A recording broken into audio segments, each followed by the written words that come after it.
नमस्कार।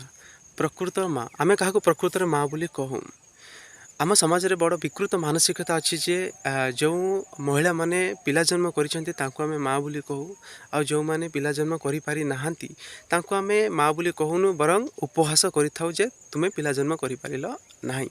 प्रकृत में पिला जन्म करदेले जदि माँ विवेचित हुएंती तेबे पिला जन्म कला परे मध्य पिला को रास्ता पाखरे फिंगिदवा अन्य कोटी बिक्री करदेवा कि पिला थिला अवस्था रे मध्य आमे कहा सहित पलई जावा ये कौन प्रकृत मार संज्ञा ना।